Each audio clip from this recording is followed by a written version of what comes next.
रात्री साधारण 3 वाजले होते. आकाश पूर्ण चांदण्याने भरला होता. गावाबाहेरच्या मंदिराजवळ मी एकटाच बसलो होतो.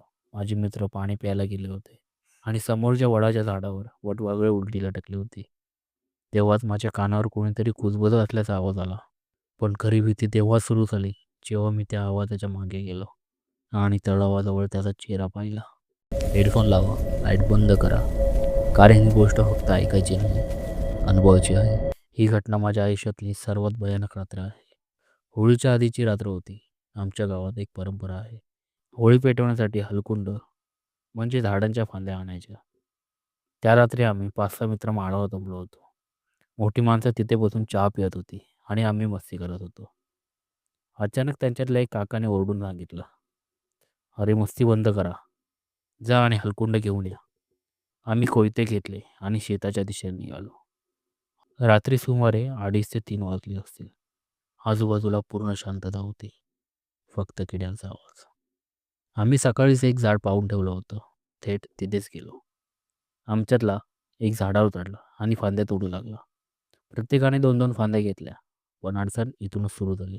त्या फांद्या इतक्या जड होत्या की थोडं चालल्यानंतर आमचा जीव निघाला. अर्धा रस्ता सुद्धा पार झाला नव्हता आणि आम्ही सगळे तापा टाकत थांबलो. तेव्हा आमच्यातला एक म्हणाला, "अरे थांबू नका. पुढे मंदिर आहे, तिथे जाऊन बसू." गावाबाहेर आमच्या गावदेवीचं मंदिर आहे. तिथे पाण्याचा नळ आणि बाग आहेत. कसंबसं चालत आम्ही तिथे पोहोचलो. मी हातातल्या फांद्या तिथेच टाकल्या आणि थेट एका बाकावर बसलो. आमच्यातला एक पाणी प्यायला गेला. नळ मंदिराच्या मागच्या बाजूला होता. त्याच्या मागोमाग अजून एक उठला आणि म्हणाला, "अरे माझ्यासोबत चल." मला एकट्याला भीती वाटते, मी हसत म्हणालो. "नको रे, अजिबात त्राण नाही येत. रोहितला घेऊन जा." दोघे नळाच्या दिशेने गेले. आता तिथे फक्त मी आणि समोरचा मी वडाच्या झाडावर लटकलेल्या वटवाघळांकडे बघत बसलो होतो. तेव्हाच माझ्या कानावर कुजबुजण्याचा आवाज आला. तो आवाज लहान मुलांचा वाटत होता. आमच्या गावातली मुलं खूप वात्रट, म्हणून मला वाटलं कदाचित ते आपल्या मागे आले असतील. मी उठलो आणि आवाजाच्या दिशेने चालायला लागलो. थोडे पुढे गेल्यावर मला 2 सावल्या दिसल्या. दोघे जण भांडत होते आणि हळू आवाजात कुजबुजत होते. मला ते थोडे ओळखीचे वाटले. मी आवाज दिला, "कोण आहे रे तिकडे?" तेवढ्यात माझे मित्र मागून ओरडले, "काय दिसतंय?" मी म्हणालो, "थांबा पाहतो." ते दोघे मला दिसताच अचानक पळायला लागले. दोघेही वेगवेगळ्या दिशेने पळाले. माझ्या नकळत मी सुद्धा त्यांच्यापैकी एकाच्या मागे पळू लागलो. माझे मित्र मागून ओरडत होते. पण त्यावेळी मला काहीच ऐकू येत नव्हतं. तो मुलगा माझ्यापेक्षा जास्त वेगाने पळत होता. तो सतत पाठमोरा हाताने खून करत होता. "पकड मला." माझा इगो दुखावला. मी अजून जोरात पळायला लागलो. पळत पळत आम्ही गावभारीच्या तळाजवळ पोहोचलो.